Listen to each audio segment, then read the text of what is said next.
Okay, I went to the thrift shop and I bought this Nancy Sinatra record, not because it's Nancy Sinatra, but it's got to be one of the moldier records I've ever found. Let me pull it out. And I almost don't want to touch the record. I don't know if you can see it, but there's mold, mold and quite heavy-duty filth all over the record here.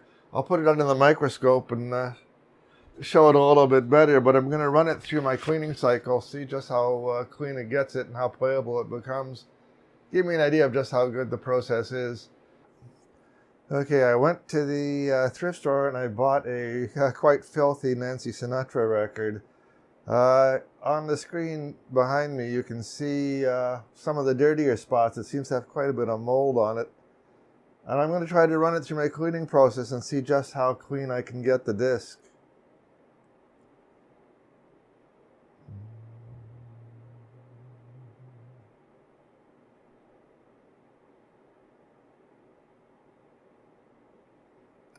I'm just making one quick revolution, stopping every now and again so you can see some of the, oops, whatever that is, I don't know. I can't see it with my own eyes. This is a little one of those electric microscope things that you find on Amazon. Seems to work pretty good.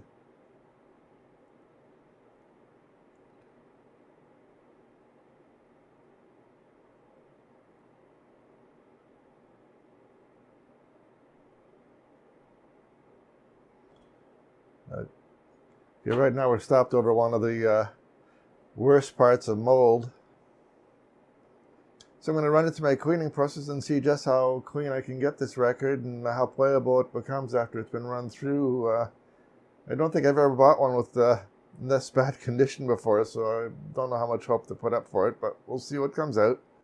Now, I'm purposely putting a mark on this record. Okay, on the label, right here and right here. What I've done there is to mark off the worst spot of the record. I know it's near the edge, so I can find it again after the cleaning. Now my cleaning process starts off in an ultrasonic cleaner, which I'll be putting the record into shortly. It's just heating up now. I like to start off at about 30 degrees.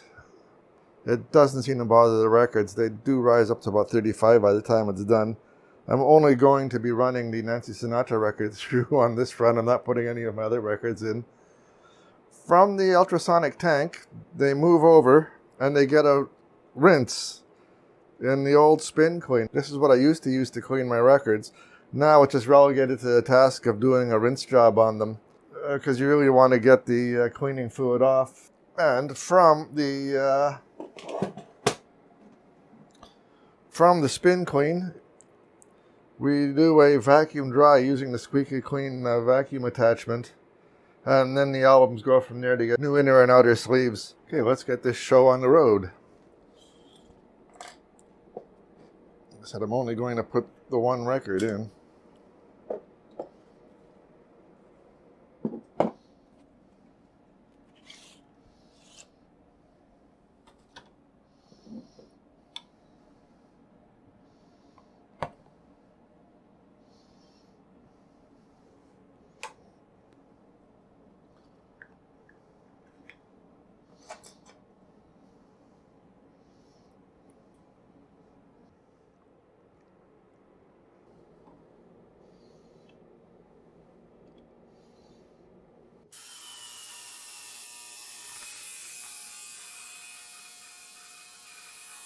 Well, that's going to be there running for about 20 minutes. In the meanwhile, I normally give the jacket a rub down with Lysol wipes, which I'll go and do now. I'm going to turn off the recording. No point in listening to that buzz for 20 minutes. Looks like the 20 minutes are up. Let's get it out of the bath and over to the table where the album cover has been drying.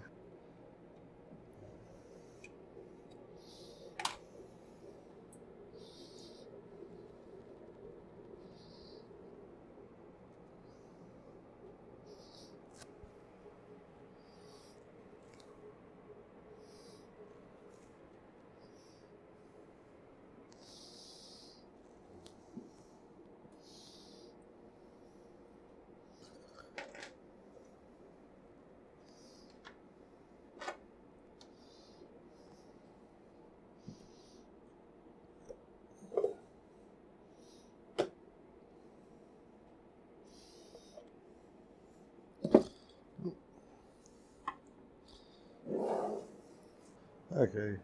I just run it through a couple of times on the spin clean. All it's got in it is the distilled water to rinse off the cleaning fluid. Okay, from the rinse wash in the spin clean, we move it over to the squeaky clean record vacuum. Turn on the noise.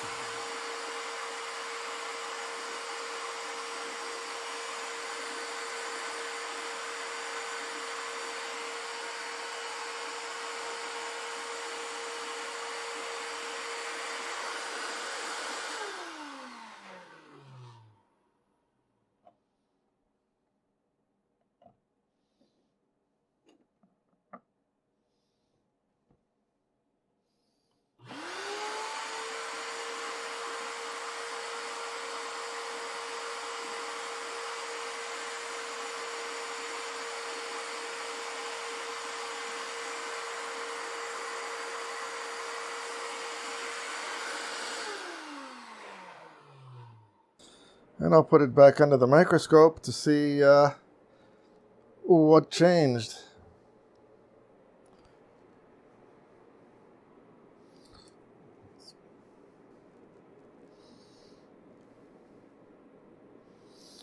If anything, for the better or for the worse. Let's wake the lighting up. Start the observation program.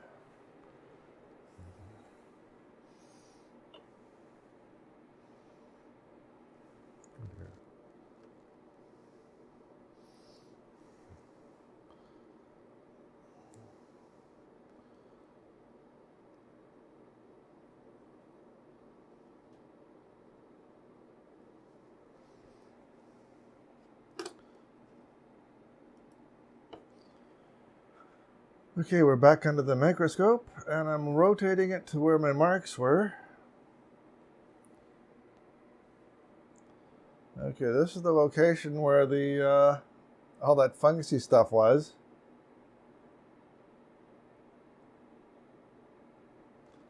I'm not actually seeing any of it.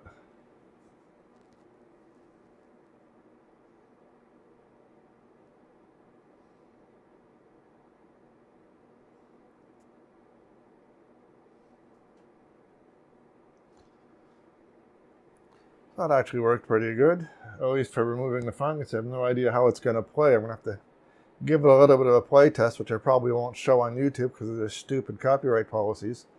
Okay, I'm dropping it right on the part where the worst part of the mold was. And we'll see if we can get maybe a second clip in without good old YouTube screwing us up. How come handle the female sex? Well, that actually worked out better than I was expecting. I don't hear any snaps, crackles, or pops in that place where the really bad mold was. In fact, the entire album, at least on that side, played through quite cleanly. I'm more than a little impressed with myself on how that cleaning went. Anyway, that's how I do my cleanings, especially for the albums that came from thrift shops. The thrifters tend to all go through the ultrasonic cleaner, quick distilled water rinse, and then the squeaky clean vinyl to vacuum off the final crap. Store-bought albums will just get a quick wash on the squeaky clean vinyl vacuum to get the manufacturing crap off of them, and then they get played. But stuff you get from thrift shops and the bins, you never know what's on them, so I really do go through a lot of extra steps to get it clean. And as I said, the covers do get wiped down with Lysol. Anything coming from thrift stores get wiped down with Lysol to try to kill off any mold or bacteria that might be there. Anyway, that's how I do my cleaning. So long, bye-bye, and see you around on that tube thing.